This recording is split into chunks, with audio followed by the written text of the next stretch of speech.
The laboratory was quiet except for the soft hum of machines. Taman stood before the large screen, his eyes scanning rows of data that made no sense. As chief xenobiologist for the Velkari Collective, he had examined hundreds of alien species. Each time the process was the same. Scan the genome, find the weaknesses, catalog the vulnerabilities, prepare the containment protocols. It was efficient. It was logical. It had worked for 3,000 years, but these results were different. These results were wrong. Taman rubbed his tired eyes. He had been awake for 30 hours, double-checking the data from the human samples. The humans had arrived 2 weeks ago in their primitive ships. They called their world Earth, a small blue planet orbiting an unremarkable yellow star. The Velkari High Command had not been impressed. Another young species stumbling into the galaxy. Another civilization to be managed and controlled. The door slid open. Jiwoo entered carrying a data tablet. She was young for a xenobiologist, barely 60 years old. Her movements were quick and nervous. She had been assigned to run the preliminary scans on the human specimens. "Chief," she said, "I have run the tests 5 times. The results are consistent." Taman did not look at her. His gaze remained fixed on the screen. "Show me the adrenal analysis again." Jiwoo tapped her tablet. The main screen changed, displaying a complex chemical structure. "This is adrenaline," she explained. "The humans produce it naturally when they face danger. It increases their heart rate. It sharpens their focus.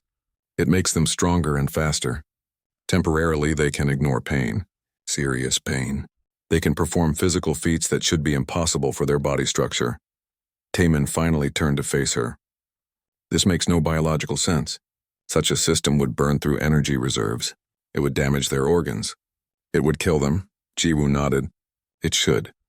But their bodies recover. Not just recover. They adapt. Each time a human experiences stress, their body becomes slightly more resistant. They call it building tolerance." She paused. "Chief, this is not the strangest finding. Show me everything," Taman ordered. For the next hour, Jiwoo presented her research. The humans had redundant organs. 2 kidneys when 1 would suffice. 2 lungs. A liver that could regenerate from partial damage. Their immune system was aggressive, constantly fighting microscopic invaders. Where other species had efficient, specialized defenses, humans had brutal, overwhelming force. Their bones could heal themselves. Broken bones would fuse back together, sometimes stronger than before. Their skin formed scars, tough tissue that protected wounded areas. Even their blood had multiple clotting mechanisms to prevent them from bleeding out. But the brain was the most remarkable discovery. Human brains were plastic, adaptable. If one region was damaged, other regions could learn to compensate. They could recover from injuries that would leave most species permanently disabled. Their capacity for learning was extraordinary. They could master complex skills in a fraction of the time it took other species. Taman listened in growing disbelief. "This cannot be natural evolution," he said finally. "No environment could produce such extreme adaptations." Jiwoo pulled up another file. "I accessed their historical databases. With permission from their diplomats, of course. Chief, their planet tried to kill them. Repeatedly. Ice ages that covered entire continents. Volcanic eruptions that blocked out the sun. Diseases that wiped out large portions of their population. Predators that hunted them. Other humans that hunted them. Other humans. They fought each other constantly. For thousands of years. Tribe against tribe. Nation against nation. They developed weapons to kill each other more efficiently. And through all of it, they survived. Not just survived. They spread across their entire planet. They conquered every environment. Frozen tundras, burning deserts, dense jungles, high mountains, deep underwater. They adapted to all of it." Taman sat down slowly. His mind was racing. The Velkari protocol was designed to identify biological weaknesses. Soft tissue that could be targeted, slow healing that could be exploited, fragile systems that could be disrupted. It had worked on every species they had encountered, because every other species had evolved on stable worlds. Worlds with predictable climates. Worlds with manageable threats. Worlds that nurtured life instead of trying to destroy it. Earth was different. Earth was a crucible. It had forged something new, something dangerous. "What about psychological weaknesses?" Taman asked. "Surely they have emotional vulnerabilities we can exploit?" Jiwoo hesitated. "That is the other problem. Their emotional responses are tied to their survival mechanisms. They form strong bonds with family groups. They protect their young with extreme aggression. They have concepts like loyalty and sacrifice that override self-preservation instincts. That sounds like a weakness, Taemin said. It would be, Jiwoo agreed, except that these bonds make them stronger as a group. A human alone might be manageable. But humans work together. They coordinate, they plan, they sacrifice themselves to save others. This behavior is irrational by our standards, but it makes them incredibly effective as a collective force. Taemin stood and walked to the window. Outside, he could see the diplomatic quarter where the human delegation was staying. They looked so ordinary, bipedal, soft skin, no natural weapons, no armor, no claws or fangs. They seemed weak, but appearances were deceptive. Under that soft exterior was something the galaxy had never seen before. A species that had been hammered by disaster after disaster. A species that had fought its way to the top of its world through sheer stubborn refusal to die. We need to present these findings to High Command, Taemin said quietly. They need to understand what we are dealing with. Jiwoo nodded. Should I prepare the standard weakness assessment report? Taemin turned back to face her. No, we will not be filing a weakness assessment. We will be filing a threat evaluation, because we did not find weaknesses in the human genome. We found weapons. Biological weapons that have been refined by millions of years of the harshest natural selection imaginable. Jiwoo looked shocked. A threat evaluation? But they have been peaceful. They have not shown any hostile intent. Not yet, Taemin said, but that is what makes them truly dangerous. They do not need to be hostile. They just need to exist. Every other species in the galaxy will seem fragile by comparison. And once the humans realize how resilient they are compared to everyone else, what do you think will happen? Jiwoo had no answer. Taemin did not expect one. He already knew the truth. The Velkari Collective had maintained order in the galaxy through superior technology and careful management of biological weaknesses. They had kept potential threats contained by understanding their vulnerabilities. But humans had no vulnerabilities to exploit. Or rather, they had so many redundancies and adaptive mechanisms that traditional exploitation strategies would not work. You could injure them, but they would heal. You could stress them, but they would adapt. You could threaten them, but they would fight back with a ferocity born from a million generations of survival against impossible odds. The Velkari had scanned the human genome looking for the usual weaknesses, the soft spots, the genetic flaws, the biological limitations. Instead, they had discovered something far more disturbing. They had discovered that humans were walking weapons. Every system in their body was designed not just for survival, but for thriving in the face of destruction. And now those weapons were here, in Velkari space, smiling and offering friendship. Taemin felt a chill run through his body. For the first time in his long career, he was truly afraid. The Velkari Council chamber was a massive circular room carved from pure crystal. Light filtered through the walls, casting rainbow patterns across the floor. Normally, this beauty calmed the representatives who gathered here. Today, nobody noticed the light. They were too focused on the holographic display floating in the center of the room. Commander Bo-Ra stood beside the display, her face grim. She was a military officer, responsible for the security of Velkari space. For 200 years, she had protected their civilization from external threats. She had never looked this worried before. These are the findings from our xenobiology team, she said, gesturing to the floating data. The human genome has been fully mapped and analyzed. What we discovered changes everything we thought we knew about biological limitations. Ambassador Hyunji sat in the visitors section, representing Earth and its people. She watched the Velkari officials with growing concern. She had come here expecting a routine diplomatic meeting. Instead, she had been summoned to an emergency council session. Nobody would tell her why. Taemin stepped forward. As chief xenobiologist, he would present the detailed report. He had prepared for this moment, but his hands still trembled slightly as he activated his datapad. Honored council members, he began. Our standard protocol requires us to identify biological weaknesses in all new species we encounter. This allows us to develop appropriate containment and management strategies. With humans, we encountered an unprecedented situation. We found no exploitable weaknesses. Instead, we found a species that has been biologically weaponized by their home planet. A murmur ran through the council. Several representatives leaned forward. Hyunji felt her stomach tighten. This was not the direction she had expected. Taemin continued. Let me explain what we discovered. First, their cardiovascular system. Humans possess what we now call metabolic warfare capability. Under stress, their bodies release powerful chemicals that temporarily enhance their physical abilities. Heart rate increases. Blood flow redirects to muscles. Pain receptors partially shut down. They become stronger, faster, and more resistant to injury. How long can they maintain this state? Asked General Dae Jung, the senior military commander. That varies by individual, Taemin replied. Some humans have maintained heightened performance for hours. In extreme cases, humans have been documented performing impossible feats. Lifting weights that should crush them. Running on broken legs. Fighting while suffering from wounds that should cause immediate unconsciousness. The holographic display changed, showing a human skeletal structure. Taemin pointed to various bones. Their skeletal system is remarkably durable. Human bones can withstand enormous pressure. When broken, they heal themselves. The healing process often makes the bone stronger than it was originally. They call this remodeling. Ji-woo joined Taemin at the display. Their immune system deserves special attention, she said. Most species have targeted immune responses. Efficient, precise. Humans have something different. Their immune system attacks everything it does not recognize. Constantly, aggressively.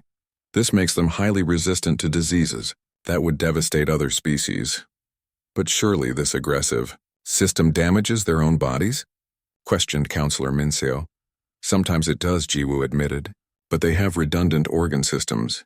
2 kidneys, 2 lungs, a liver that regenerates. Even if their immune system causes collateral damage, they can usually recover.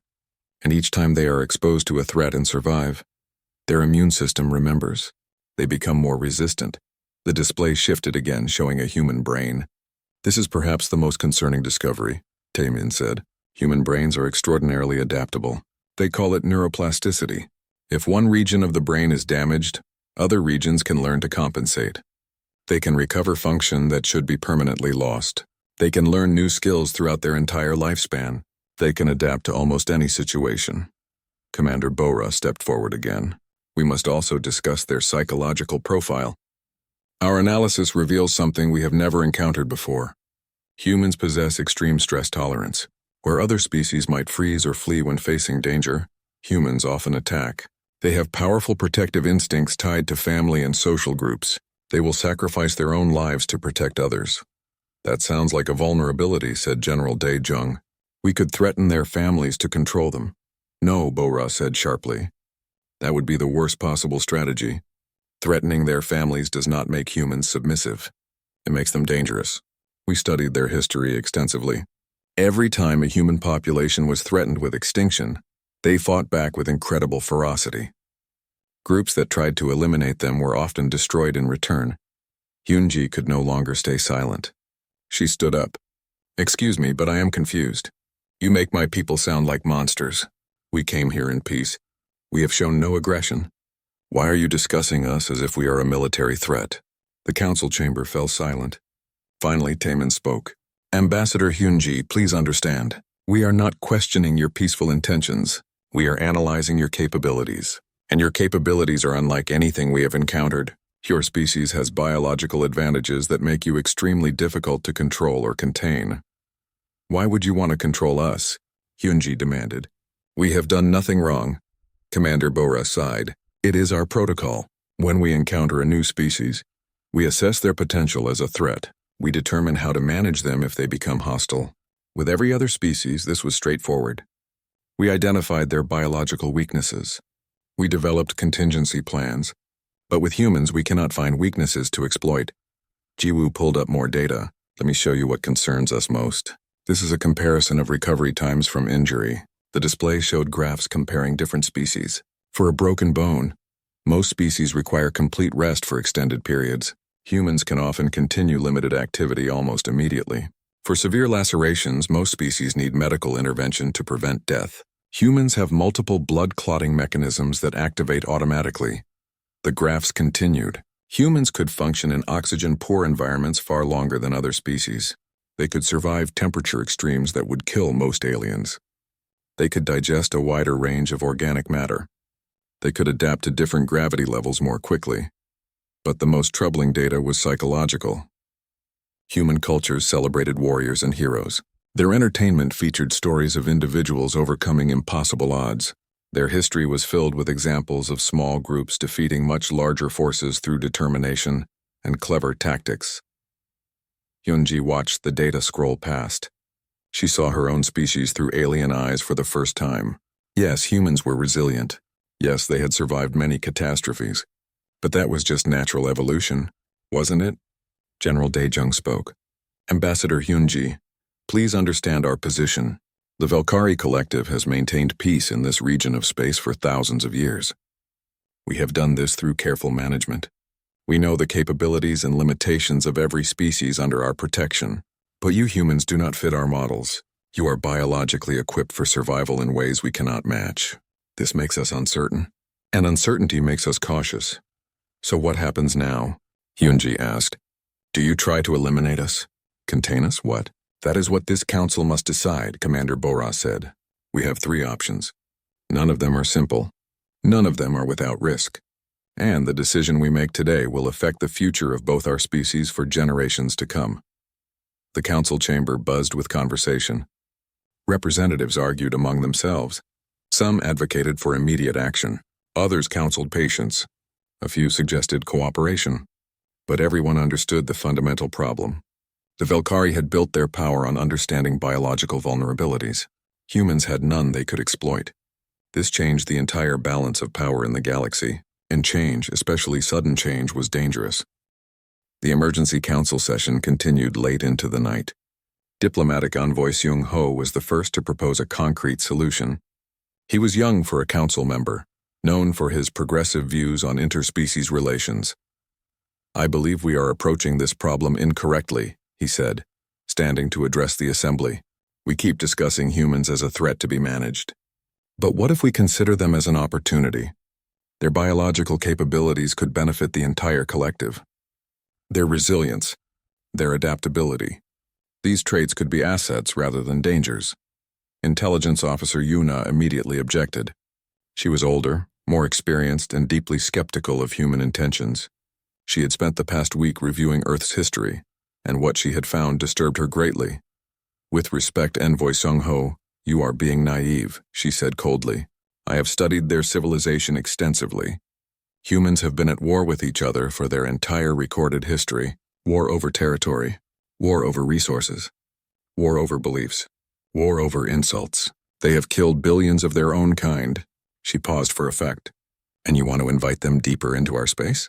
The holographic display changed, showing images from Earth's history. Yuna walked slowly around the projection, pointing to different scenes. Ancient battles, medieval warfare, modern conflicts. The images were brutal and disturbing. Look at this, she continued. These are weapons humans developed to kill each other. Swords, guns, bombs, chemical weapons, biological weapons, nuclear weapons. They came very close to destroying themselves.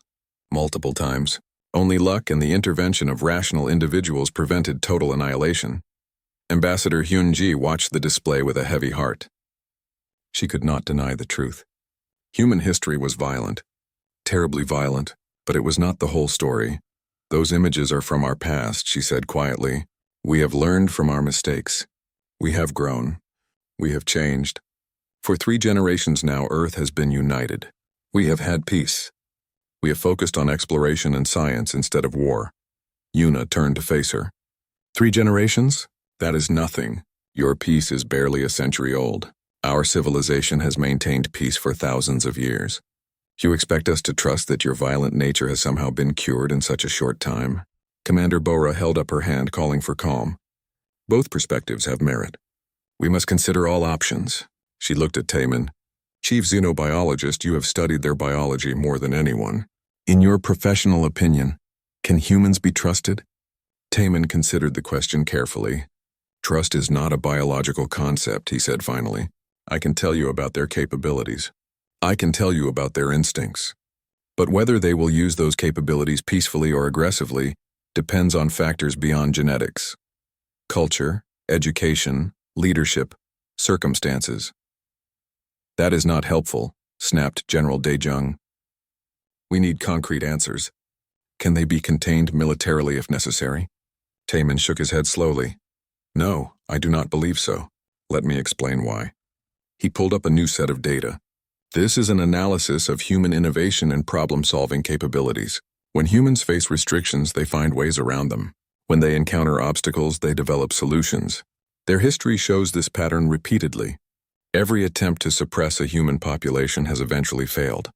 Either they found a way to resist, or they found a way to escape, or they found a way to turn the restriction into an advantage.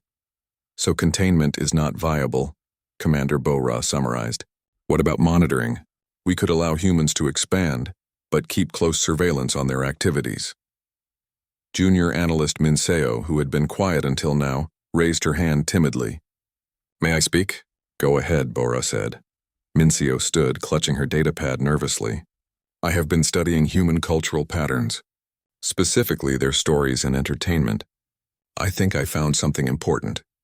The patterns are consistent across all human cultures, past and present. The display changed again, showing clips from human movies, books, and games. Minseo began her presentation. Humans tell themselves stories constantly, and these stories follow certain themes.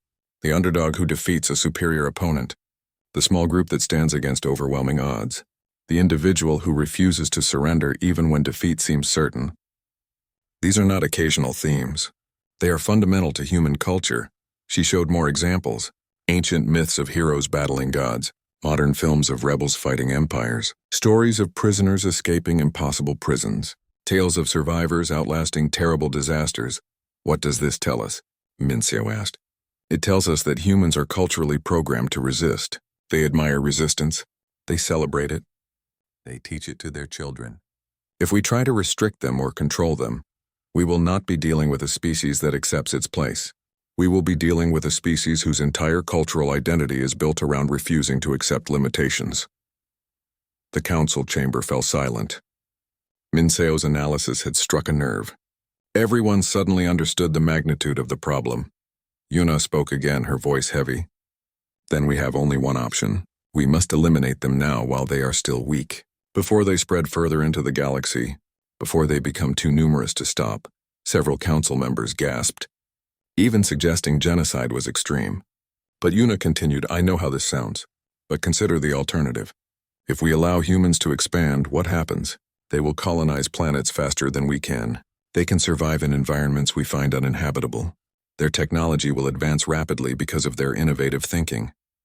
Within a few centuries, they could dominate this entire sector.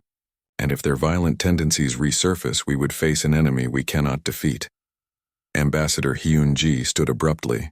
You are discussing the murder of my entire species. Billions of people, men, women, and children who have done nothing wrong. And you speak of it so casually? Yuna met her gaze. I speak of it as a military strategist who must consider worst-case scenarios. Your people may be peaceful now, but you carry the genetic and cultural programming for extreme violence. That programming does not disappear in a few generations. It remains, waiting for the right circumstances to activate. Captain So-yun, a decorated war veteran, stood up. She was one of the most respected military officers in the Velkari fleet. I must object to this line of thinking. Genocide is not a military option. It is a moral failure. The Velkari Collective was founded on principles of justice and cooperation. If we abandon those principles out of fear, we lose everything that makes us worth protecting. But what is your alternative? Yuna demanded. Hope that humans remain peaceful? Wait until they become powerful enough to threaten us? React after the damage is done? So-yun looked around the chamber. My alternative is simple. We treat humans as equals. We offer them full membership in the collective. We give them a stake in maintaining peace. We show them that cooperation is more beneficial than conquest. And if they ever do become hostile, we deal with it then. But we do not punish them for crimes they have not committed. Envoy Sung-ho nodded vigorously. Captain So-yun is correct. Fear is making us irrational. Yes, humans are biologically impressive.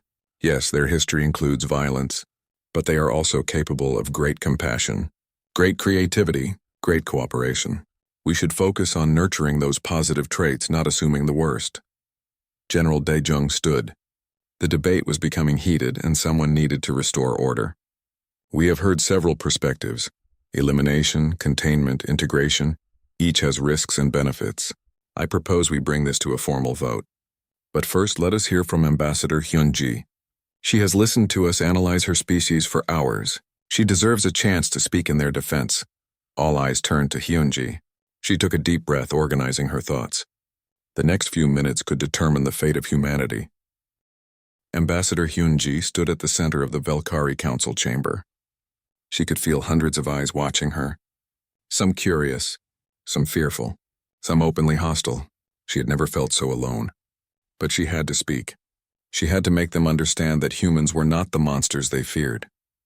"You are right about many things," she began. Her voice was steady despite her nerves. "Humans are resilient. We have survived terrible catastrophes. We have fought brutal wars. Our history is stained with violence and suffering. I cannot deny any of that, but you are looking at the darkest chapters of our story, and assuming that is all we are. You are wrong." She walked slowly around the chamber, making eye contact with different council members. "Yes, we fought each other. For thousands of years, we were divided into tribes and nations that competed for resources. We did terrible things, but do you know what eventually happened? We learned, we grew. We realized that cooperation was better than conflict. That building together was better than destroying each other." Intelligence Officer Yuna interrupted. "That learning process took you 10,000 years, and it only succeeded after you nearly wiped yourselves out with nuclear weapons. You expect us to believe that such deeply ingrained violence has disappeared?" Yunji turned to face her directly. "It has not disappeared. You are correct about that. Humans still have the capacity for violence. We always will. But capacity is not the same as intention. We also have the capacity for great compassion, great sacrifice, great love. These capacities exist together in us, and we choose every day which one to follow." She gestured to the holographic displays showing human history. "You showed images of our wars. Let me show you something else." The display changed. New images appeared. Humans rescuing strangers from burning buildings. Humans sharing food during famines. Humans creating art and music. Humans teaching children. Humans caring for the sick and elderly. "This is also human nature," Hyunji said. "For every act of violence in our history, there are 1,000 acts of kindness. For every war, there are generations of peace. For every person who chose hatred, there are millions who chose love. You focus on our capacity for destruction because that is what frightens you, but you ignore our capacity for creation." High Arbiter Ji-hoon, who had been silent throughout the debate, finally spoke. He was the most senior member of the council, respected for his wisdom and fairness. "Ambassador Hyunji, your words are moving, but they do not address the fundamental concern. Your biological capabilities make you inherently dangerous. Even if your intentions are pure, accidents can happen. Conflicts can arise, and when they do, your advantages make you a threat to other species." Hyunji nodded. "I understand your concern, but consider this. Every species has advantages. You Velkari have superior technology. Other species have telepathic abilities. Some can survive in environments that would kill us instantly. The galaxy is diverse. Differences are not inherently threatening. They only become threats when we choose to use them that way." She paused, gathering her thoughts. "You are afraid of what we might do. I understand that fear. But let me tell you what humans have learned about fear. Fear is a useful warning system. It keeps us alert to danger.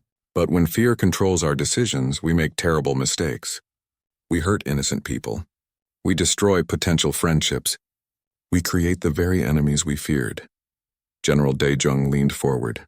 "Are you suggesting we ignore legitimate security concerns?" "Not at all," Hyunji replied. "I am suggesting you address those concerns through cooperation rather than confrontation. You want to ensure humans do not become a threat? Give us a reason to remain peaceful. Include us in your collective. Give us a voice in galactic affairs. Make us partners instead of subjects. When people feel respected and valued, they do not become violent. When they feel threatened and cornered, they fight back."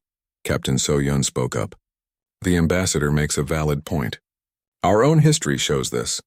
The Velkari Collective was formed when multiple species chose cooperation over conflict. We did not force others to join.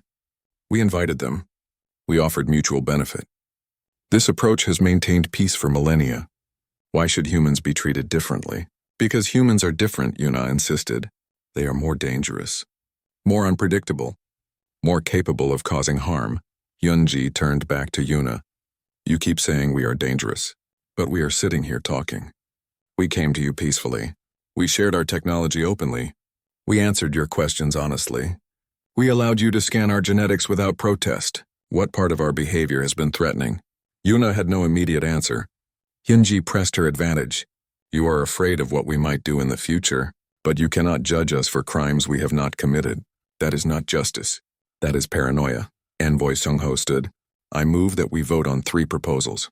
First, preemptive action against humanity. Second, restricted containment with monitoring. Third, full integration into the collective as equal members. Let the council decide. High Arbiter Ji-hoon nodded. A formal vote is appropriate. But before we proceed, I want to add one more consideration. He looked at Taiman. Chief Xenobiologist, you have studied human biology extensively, but have you also studied their potential contributions? What could humanity offer to the collective? Taiman stood slowly. He had been thinking about this question for days. I have, Arbiter. And the answer is substantial. Human adaptability could solve problems we have struggled with for centuries. Medical challenges, environmental adaptation, innovation in technology. Their unique perspective could benefit all member species. He pulled up new data on the display. For example, human immune systems could help us develop better treatments for diseases that affect multiple species. Their healing capabilities might teach us new regenerative techniques. Their psychological resilience could improve mental health treatments. These are not theoretical benefits. They are practical applications that could improve life for billions across the collective. Trade Coordinator Jae Sung, who had been silent until now, spoke up. I have been analyzing economic factors. If humans are integrated into the collective, they could colonize worlds we currently cannot use. Harsh environments, extreme temperatures, variable gravity. This would expand available resources for all species. The economic benefits alone justify integration. Ji-hoon looked around the chamber. The council members were beginning to shift in their positions. Fear was giving way to pragmatic consideration. That was progress. Let us be clear about what we are deciding, Ji-hoon said. This is not just about humanity. This is about what kind of civilization we want to be. Do we eliminate potential threats before they materialize? Do we cage species that make us uncomfortable? Or do we extend the hand of friendship and trust that others will respond in kind? He stood, his presence commanding attention. I have led this council for 200 years. In that time we have faced many challenges. Some from external threats, some from internal disagreements. But we have always resolved those challenges through wisdom and patience, not through fear and violence. I do not intend to change that now. Ji-hoon looked at Hyunji. Ambassador, you have spoken eloquently on behalf of your species. You have shown courage in facing our suspicions and fears. You have demonstrated exactly the kind of diplomatic skill we value in the collective. If all humans share your wisdom and restraint, I believe we have nothing to fear. He turned to address the full council. I call for a vote. All those in favor of preemptive military action against humanity, indicate now. Silence. Not a single council member voted for genocide. Even Yuna remained seated, though her expression was troubled. All those in favor of restricted containment and monitoring. About a third of the council indicated support. It was a significant minority, but not enough to carry the vote. All those in favor of full integration as equal members of the collective. The majority of the council stood, some enthusiastically, some reluctantly, but the decision was clear. Ji-hoon nodded. The motion passes. Humanity will be offered full membership in the Velkari collective, with all rights and responsibilities that entails. He turned to Hyunji. Ambassador, please inform your government. We will begin formal integration procedures immediately. Hyunji felt tears in her eyes. She had not realized how frightened she had been until the fear was lifted. Thank you, she said quietly. You will not regret this decision. I hope you are correct, Ji-hoon replied, because if you are wrong, the consequences will be severe for both our species. But I choose to believe in the better nature of humanity. Prove me right. 3 years had passed since the historic vote. The Velkari-Human Alliance had transformed from a hopeful experiment into a thriving partnership. In the orbital research station above Velkari Prime, engineer Dong-ha worked alongside his human colleague, Dr. Sarah Martinez, combining Velkari precision engineering with human innovative thinking. Their hybrid propulsion system had just completed its first successful test. Across the station, Medical Officer Hei Wan studied human immune responses in her laboratory. What the Velkari had once feared as weapons had become tools for healing. She had developed 3 new vaccines using human antibody patterns. Diseases that had plagued Velkari populations for centuries now had effective treatments. The human immune system, so aggressive and overwhelming, turned out to be a perfect model for fighting resistant pathogens. In the diplomatic quarter, Ambassador Hyunji met with Arbiter Ji-hoon to review integration progress. The reports were encouraging. Human colonies had been established on 17 planets, including several worlds previously considered too harsh for colonization. Humans thrived in these extreme environments, and their presence opened up new trade routes and resource opportunities. Everything was proceeding better than anyone had dared hope. Then the Krellian swarm arrived. The Krellians emerged from deep space without warning. Their ships were organic, living vessels that could repair damage almost instantly. Their soldiers were insectoid warriors bred specifically for combat. They had conquered 17 star systems before the collective even knew they existed. And now they had set their sights on Velkari space. Commander Bora stood in the war room studying tactical displays. The Krellian fleet was massive, thousands of ships moving in perfect coordination. Initial engagements had gone badly. Velkari weapons could destroy Krellian ships, but the organic vessels healed too quickly. Conventional tactics were failing. General Dai Jung entered the room, his expression grim. "We need to evacuate the outer colonies. We cannot hold them against this assault." He paused, looking at Bora. "We may need to consider retreat to defensive positions around the core worlds." Before Bora could respond, a human officer strode into the room. Captain Da-Yun was young by military standards, but she had already earned a reputation for bold tactics. She did not wait for permission to speak. "With respect, General, retreat would be a mistake. The Krellians expect us to defend static positions. That plays to their strengths. We need to attack." Daejung looked skeptical. "Attack with what?" "They outnumber us 3 to 1. Their ships regenerate faster than we can damage them. An offensive would be suicide." Dayun pulled up her own tactical analysis. "Not if we fight like humans." She highlighted several points in the Krellian formation. "Look here. Their fleet moves as one unit. Beautiful coordination, but it creates a weakness. They are too synchronized. If we hit them with simultaneous attacks from multiple vectors, using unpredictable patterns, their coordination becomes a liability." Bora studied the plan. It was aggressive, reckless even, but it might work. "What do you need?" "Human Marines on every ship," Doan replied. "Your crews are excellent, but they think in terms of minimizing casualties. My people are trained to accept risk. We can board damaged Krellian vessels before they regenerate. We can fight in conditions that would disable your soldiers, and we do not give up. Ever." The battle for the colony world of Travis III would become legendary. The combined Velkari human fleet struck hard and fast. Velkari ships provided precision firepower, targeting critical systems on Krellian vessels.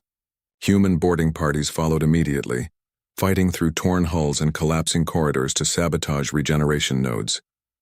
Sergeant Kim Jin-ho led his squad through a breached Krellian ship. The organic walls pulsed around them, trying to seal the wound. Atmosphere vented into space, but the human Marines fought in sealed combat suits. A Krellian warrior dropped from above, its claws slashing. Jin-ho took the blow on his armor, the impact cracking several ribs. The pain was intense, but adrenaline surged through his system. He barely felt it as he fired his weapon at point-blank range. On the bridge of the Velkari flagship, Bora watched the battle unfold. The human tactics were working. Krellian ships that should have regenerated were going dead in space. The swarm coordination was breaking down as individual vessels had to deal with internal sabotage.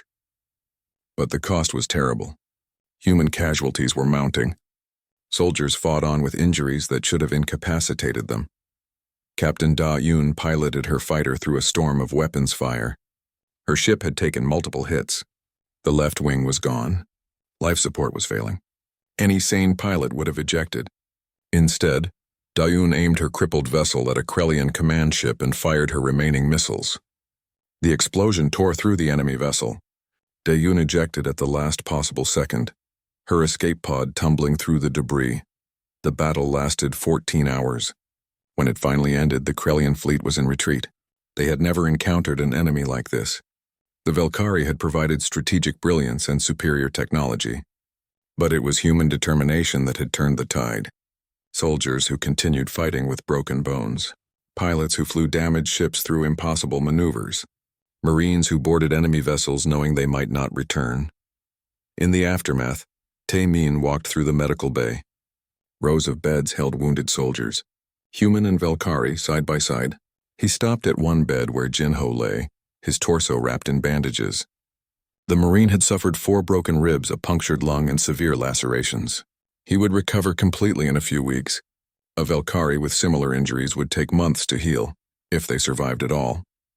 Taemin thought back to his original report. He had scanned the human genome looking for weaknesses. He had found biological weapons instead. At the time it had frightened him. Now he understood. Those weapons had saved them all.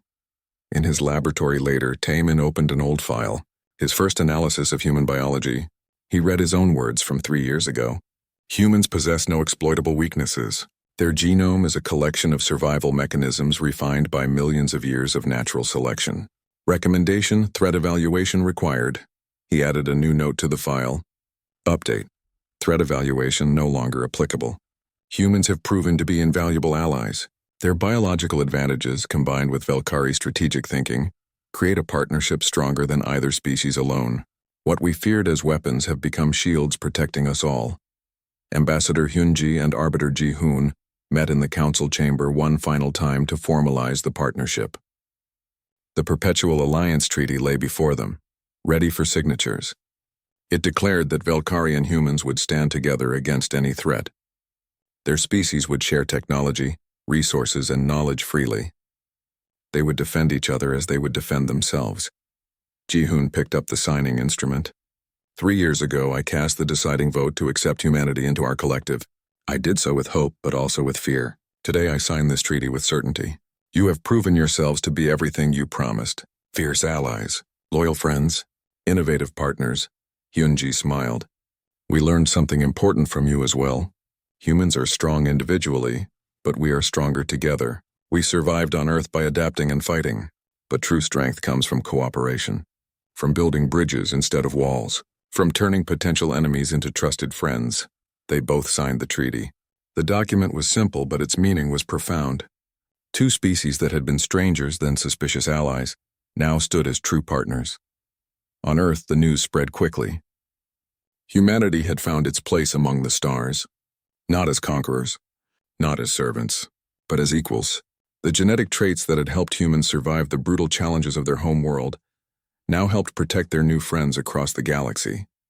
In his final log entry, Taemin wrote a conclusion to his research. The Velkari protocol for analyzing new species required identifying biological weaknesses. This protocol has been successful for millennia.